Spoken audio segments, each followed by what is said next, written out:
नमस्कार, वीआईपी राष्ट्र सह्याद्री में आपका स्वागत है। मैं हूं प्रियंका यादव और आप देख रहे हैं हिंदी समाचार। एक नजर डालते हैं आज की हेडलाइंस पर।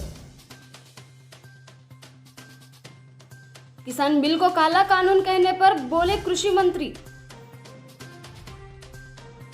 हत्यारों को बख्शा नहीं जाएगा, बीडीसी अध्यक्ष की हत्या पर बोले उपराज्यपाल मनोज सिन्हा। सीबीएसई के 2 लाख से अधिक स्टूडेंट को सुप्रीम कोर्ट से मिली राहत। आसाराम बापू पर लिखी गई किताब से रोक हटी, दिल्ली हाईकोर्ट ने रद्द किया निचली अदालत का फैसला। 2 अक्टूबर को मनाएंगे किसान मजदूर विरोधी दिवस। किसान बिल को काला कानून कहने पर कृषि मंत्री बोले कांग्रेस का नेतृत्व बौना हो गया है, उनकी कोई हैसियत नहीं बची। कृषि मंत्री ने किसानों को विश्वास दिलाते हुए कहा कि इन बिलों को कार्यान्वित होने दीजिए, निश्चित रूप से आपके जीवन में क्रांतिकारी बदलाव आएगा।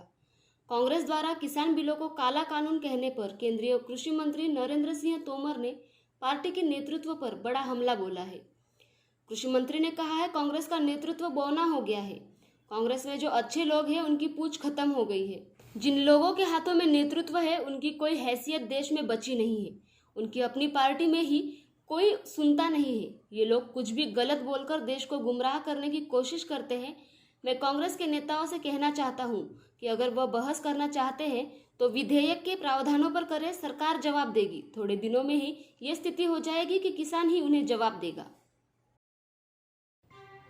हत्यारों को बख्शा नहीं जाएगा, बीडीसी अध्यक्ष की हत्या पर बोले उपराज्यपाल मनोज सिन्हा। मनोज सिन्हा ने ट्वीट करके कहा, यह जघन्य कृत्य भय फैलाने, शांति और प्रगति के वातावरण को समाप्त करने के प्रयास में किया गया है।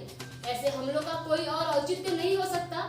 समाज में हिंसा और अपराधियों के लिए कोई स्थान नहीं है। जम्मू कश्मीर में खप के ब्लॉक डेवलपमेंट काउंसिल के अध्यक्ष भूपिंदर सिंह को बड़गाम में आतंकवादियों ने गोली मार दी है, जहां उनकी मौत हो गई है। पुलिस ने बताया कि बुधवार शाम करीब 7:45 पर आतंकवादियों ने खप के बीडीसी अध्यक्ष भूपिंदर सिंह पर गोलीबारी की, जिनकी मौके पर ही मौत हो चुकी है। इस घटना पर जम्मू कश्मीर के उपराज्यपाल मनोज सिन्हा ने गहरा शोक जताया है। उन्होंने कहा है कि इस तरह का जघन्य कृत्य भय और अशांति फैलाने के लिए किया गया है। मनोज सिन्हा ने ट्वीट करके कहा, यह जघन्य कृत्य भय फैलाने और शांति और प्रगति के वातावरण को समाप्त करने के प्रयास में किया गया है। ऐसे हमलों का कोई और औचित्य नहीं हो सकता। समाज में हिंसा और अपराधियों के लिए कोई स्थान नहीं है। इस कायरतापूर्ण कृत्य में शामिल लोगों को जल्द ही सजा मिलेगी। सीबीएसई के 2 लाख से अधिक स्टूडेंट को सुप्रीम कोर्ट से राहत मिली है। दरअसल कंपार्टमेंट टेस्ट देने वाले छात्रों ने कोर्ट से अपील की थी उनके रिजल्ट को जल्द घोषित किया जाए ताकि उनका एकेडमिक साल बर्बाद न हो। इस पर कोर्ट ने सीबीएसई से जवाब मांगा था। सीबीएसई ने सुप्रीम कोर्ट को बताया कि कक्षा 12 के लिए कंपार्टमेंट टेस्ट और रिजल्ट 10 अक्टूबर तक घोषित किया जाएगा। जैसा कि 22 सितंबर से शुरू हो रहे कंपार्टमेंट एग्जाम को स्थगित करने की मांग को लेकर ये याचिका डाली गई थी। इसकी सुनवाई के दौरान 10 सितंबर को सुप्रीम कोर्ट में याचिकाकर्ता ने कहा था कि कंपार्टमेंट एग्जाम 22 सितंबर से शुरू हो रही है, जबकि सभी कॉलेज और यूनिवर्सिटी में एडमिशन की प्रक्रिया उससे पहले पूरी हो रही है। ऐसे में जिनको कंपार्टमेंट एग्जाम देना है उनको प्रोविजनल एडमिशन देने की व्यवस्था होनी चाहिए। कोर्ट ने याचिकाकर्ता से कहा था कि याचिका की कॉपी केंद्र सरकार को सौंपे। कोर्ट ने इस मामले में केंद्र सरकार की राय मांगी थी। इससे पहले सुप्रीम कोर्ट ने 4 सितंबर को सीबीएसई को कक्षा 10 और 12 के छात्र द्वारा दायर याचिका पर नोटिस जारी किया था। न्यायमूर्ति एएम खालविलकर की अध्यक्षता वाली 3 न्यायाधीशों की पीठ ने अनिका सामवेदी के नेतृत्व में छात्र द्वारा दायर याचिकाओं पर नोटिस जारी किया था, जिस पर कोर्ट ने सीबीएसई को 7 सितंबर तक जवाब दाखिल करने का निर्देश दिया था और मामले को 10 सितंबर को सुनवाई के लिए आगे बढ़ा दिया था। बता दें कि सीबीएसई की कंपार्टमेंट परीक्षाओं में कक्षा 10 के करीब 1.5 लाख छात्र और कक्षा 12 के 87,000 छात्र ने हिस्सा लिया है। अब कॉलेजों में एडमिशन के लिए छात्र अपने रिजल्ट का इंतजार कर रहे हैं। यूजीसी ने सभी कॉलेजों यूनिवर्सिटी को 21 अक्टूबर तक एडमिशन पूरे करके 1 नंबर से फर्स्ट ईयर के फर्स्ट सेमेस्टर की कक्षाएं शुरू करने को कहा है। कोरोना के संक्रमण के चलते इस बार न सिर्फ 12वीं की परीक्षाएं लेट हुई, बल्कि लॉकडाउन के कारण यूनिवर्सिटी एडमिशन भी इस साल लेट हुआ है। बता दें कि यूजीसी ने यूनिवर्सिटी फर्स्ट ईयर का 2020-2021 का एकेडमिक कैलेंडर जारी किया है। अब वक्त हो गया एक छोटे से ब्रेक का। खिलाड़ियों का बंदूक घर गौरी गणपती सणानिमित्त आमच्या सर्व ग्राहकांना हार्दिक हार्दिक शुभेच्छा.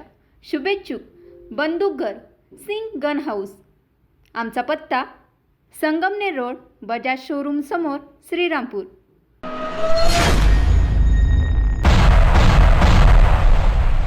मैदान तेच गाजवतात जे देवा स्पोर्ट्समधून खरेदी करतात. स्पोर्ट्सचे सर्व साहित्य मिळण्याचं एकमेव ठिकाण देवा स्पोर्ट्स. संपर्कासाठी पत्ता शिवाजी रोड, श्रीरामपूर. संपर्क 92 263 23 220. ब्रेक के बाद फिर से आपका स्वागत. बढ़ते हैं अगली खबर की ओर. आसाराम बापू पर लिखी गई किताब से रोक हटी. दिल्ली हाईकोर्ट ने रद्द किया निचली अदालत का फैसला. आसाराम कभी रोता था, कभी दीवार पर सिर पटकता था, तो कभी गिड़गिड़ाता था. आसाराम ने खुद को नपुंसक साबित करके बचने की कोशिश की. राजस्थान की राजधानी जयपुर में अतिरिक्त पुलिस आयुक्त के पद पर तैनात आईपीएस अजय पाल लांबा की किताब गनिंग ऑफ गॉडमैन को आखिरकार दिल्ली हाईकोर्ट से लॉन्चिंग की मंजूरी मिल गई है. बीते 5 अगस्त को दिल्ली को एक निचली अदालत से लॉन्चिंग से पहले रोक लगा दी थी. इस पर किताब प्रकाशन हार्पर कॉलिंग की ओर से अपील दायर कर दिल्ली हाईकोर्ट में चुनौती दी गई. यहाँ जस्टिस नजीम वाजरी की एक कलपीठ ने सुनवाई के बाद कुछ शर्तों के साथ किताब प्रकाशन की इजाजत दे दी. दरअसल जोधपुर के एक आश्रम में नाबालिग से दुष्कर्म के मामले में और कथित संत आसाराम जेल में सजा काट रहे हैं. अप्रैल 2018 को जोधपुर की विशेष अदालत ने आसाराम को एक नाबालिग से बलात्कार को दोषी पाया था. आसाराम को आईपीएस की धाराओं में आजीवन कारावास की सजा सुनाई गई थी. 2 अक्टूबर को मनाएंगे किसान मजदूर विरोधी दिवस. पूरे देश में चलाएंगे हस्ताक्षर अभियान. पीएल पुनिया ने कहा 10 अक्टूबर को प्रदेश मुख्यालय पर राज्य स्तर पर बड़ा आयोजन किया जाएगा. 2 अक्टूबर से 31 अक्टूबर तक बीच में एक बहुत बड़ा हस्ताक्षर कैंपेन चलाया जाएगा. इसमें किसानों से हम लोग संपर्क करेंगे, इसमें बात करेंगे और उनके हस्ताक्षर करवाएंगे. छत्तीसगढ़ कांग्रेस के प्रभारी और सांसद पीएल पुनिया ने कृषि कानूनों में हुए बदलाव को लेकर केंद्र सरकार पर निशाना साधा है.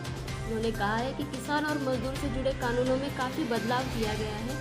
पुनिया ने कहा आज 24 सितंबर को हर प्रदेश मुख्यालय पर प्रेस कॉन्फ्रेंस का आयोजन किया जा रहा है. 28 तारीख को कांग्रेस प्रदेश मुख्यालय से लेकर राजभवन तक मोर्चा किया जाएगा. छत्तीसगढ़ में लॉकडाउन है, ऐसे में वहां 29 तारीख को मोर्चा निकाला जाएगा. उन्होंने कहा है महामहिम राष्ट्रपति के नाम एक आज्ञा लेकर तमाम प्रदेश कांग्रेस कमेटी का डेलीगेशन हर राज्य के गवर्नर को मिलेगा.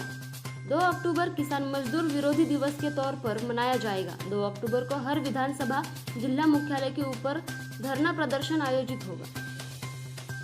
अब वक्त हो गया यहीं रुकने का. ऐसे ही लेटेस्ट अपडेट जानने के लिए देखते रहिए वीआईपी राष्ट्र सैयारी.